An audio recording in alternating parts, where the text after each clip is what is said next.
never thought I'd be the kind of guy to get caught in something I couldn't rationalize. Magic, curses, ancient spells, those were things for novels or late-night shows, not real life. Yet, here I was, standing in the middle of a humid New Orleans alley, my pulse racing faster than I ever thought possible, staring at him. He had this infuriatingly confident smirk, like he already knew my secrets, like he could see straight through my carefully constructed walls. Dark hair falling messily over his forehead, a jacket that didn't quite fit right, but somehow made him look irresistible. He leaned casually against a lamppost, the warm light bouncing off his sharp jawline. "You've been avoiding me," he said, voice low, teasing, dangerous. I swallowed hard. I haven't, I lied, because admitting the truth that I'd been thinking about him nonstop felt like confessing to a crime. He laughed, a sound that was both musical and slightly mocking. "Don't lie to me. I can see it in your eyes." That's when it hit me. I didn't just want him to notice me. I wanted him to look at me the way I looked at him. The realization was terrifying and exhilarating all at once. "Why are you here?" I asked, though my voice barely carried over the hum of distant jazz and the clatter of a streetcar. He pushed off the post and stepped closer.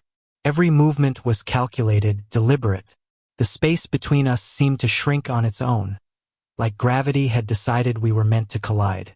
"Because," he said, his dark eyes locking onto mine, "I like trouble, and you, my hesitant little lamb, are trouble waiting to happen." My stomach twisted. That kind of line should have made me roll my eyes, yet my chest felt tight, almost painfully aware of every inch of him. "I'm not sure You are," he interrupted, his tone softer now, almost intimate. He extended a hand. "And I don't usually like taking no for an answer." I hesitated. My logical brain screamed retreat, but every instinct in my body urged me to take it, to let him pull me closer, to see where this dangerous attraction could go. I finally took his hand. The contact was electric. My fingers trembled against his, not from fear entirely, but from the intensity of him. His grip was firm, grounding, yet his touch sent shivers through me. "You feel that?" he whispered, leaning close enough for his breath to ghost over my ear. "That's not just attraction. That's fate trying to get our attention." I blinked, caught between skepticism and a dizzying sense of inevitability. "Fate? Seriously?" He smirked again, letting his hand linger. "Magic, darling. That's the word you're looking for." Before I could respond, he circled me slowly, his gaze scanning every feature as if memorizing me. There was something uncanny about the way he moved, like he knew every detail of my life before I even did. A rogue sorcerer, a city full of shadows, and now me, inexplicably drawn into the orbit of someone whose very existence defied reason. "You don't believe in the supernatural," he said matter-of-factly, stopping in front of me again. "But I think you will soon." I wanted to argue, but words failed me. Instead, I focused on his eyes, dark, infinite, dangerously captivating, and the way the city around us seemed to fade, leaving only the electric current of tension between us. And then, just when my heart threatened to burst from its cage, he brushed his fingers across my jaw, tilting my face up. The gesture was intimate, precise, and utterly disarming. "I'm not just going to flirt with you, you know. I plan to make you remember me." A laugh escaped me, nervous but tinged with disbelief. "You're insane." He grinned, that rogue, dangerous grin that made every nerve in my body wake up. "Perhaps," he said, leaning closer, "but it's the best kind of insane. Stick with me and I promise you'll understand exactly what I mean." For the first time, I didn't want to pull away. The streets of New Orleans seemed to close in, shadows stretching and swirling around us like they were alive. I could feel the pulse of the city, the heartbeat of its magic matching mine, and somehow, impossibly, I knew that the moment my hand had met his, something irreversible had begun. Something that would bind me to him in ways I wasn't ready to comprehend yet. "One touch," he murmured, just inches from my lips. "And you're mine."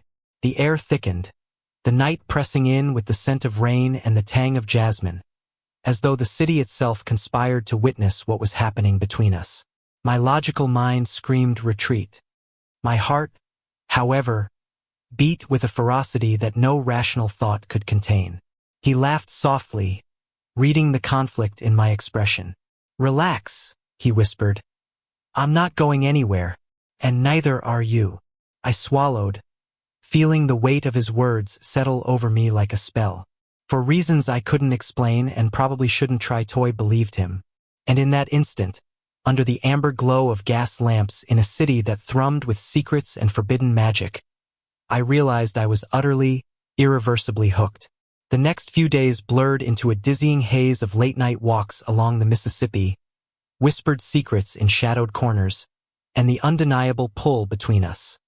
He called himself a sorcerer, but his magic wasn't just in spells or charms, it was in the way he made me feel seen, in the way his presence wrapped around me like a shield and a temptation all at once. One evening, the city was drenched in rain, the cobblestones gleaming like mirrors. I found myself shivering under his jacket, his arms around me, sheltering me from the storm. "You feel that?" he murmured, his lips brushing the shell of my ear. "That's us, our connection." I could only nod, too breathless to speak. It was intoxicating, the way he commanded the air around him, how effortlessly he pulled me into his world. And yet, behind his mischievous grin, I glimpsed something marine intensity that hinted at scars I couldn't yet touch, a loneliness that mirrored my own. He led me into a narrow courtyard lit by flickering lanterns. Shadows danced across the walls, and for a moment, it felt like we were the only two people in New Orleans. He stopped, cupping my face in his hands, eyes searching mine. "I promised you magic, didn't I?" I swallowed hard, heart thundering.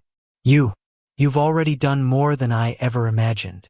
A soft laugh escaped him, tender this time, without the teasing edge. "Good," he whispered, leaning closer. His lips met mine, tentative at first, then with a growing urgency. Every hesitation, every fear I had felt melted away under the weight of that kiss, replaced by a warmth I hadn't known I needed. When we finally pulled apart, breathless and flushed, he rested his forehead against mine. "I can't promise the world," he said softly, "but I can promise that I'll be here, for you, always."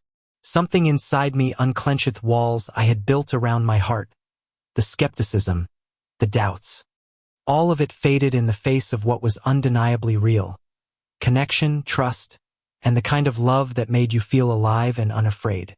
We spent the next few nights exploring the city together, but not as tourists. We were conspirators, co-authors of our own little story. He taught me the rhythm of the city's magic, the hidden corners where time seemed to pause, and I showed him the fragility of trust, the quiet power of letting someone in. One night, sitting on the balcony of a tiny apartment overlooking the French Quarter, I turned to him, my hand finding his. "Do you ever think about the future?" He looked at me, a slow, contemplative smile tugging at his lips. "I do now," he admitted, "because it looks a lot brighter with you in it." The rogue sorcerer, the man who had once been a dangerous enigma, now felt like home. His fingers entwined with mine, warm and grounding, as though every spell, every touch, every daring moment had led us to this precise point. "New Orleans has a way of changing people," he said softly, leaning his head on my shoulder. "I think it changed me. For you." I laughed quietly, resting my head against his chest. "I didn't believe in the supernatural, remember?" "I know," he murmured, kissing the top of my head. "But sometimes, the greatest magic isn't in spells or tricks. It's in finding someone who makes your heart feel like it belongs somewhere." And that was it. That was the truth I could finally accept. Magic wasn't in the shadows or the mysterious rituals. It was in him, in the way he made me feel alive, understood, and cherished. The rogue, the troublemaker, the man who had bound my heart without warning had become my anchor, my constant, my unexpected miracle. As the night deepened and the city's music faded into a soft hum, I realized that love, real, messy, beautiful love, was the most powerful magic of all.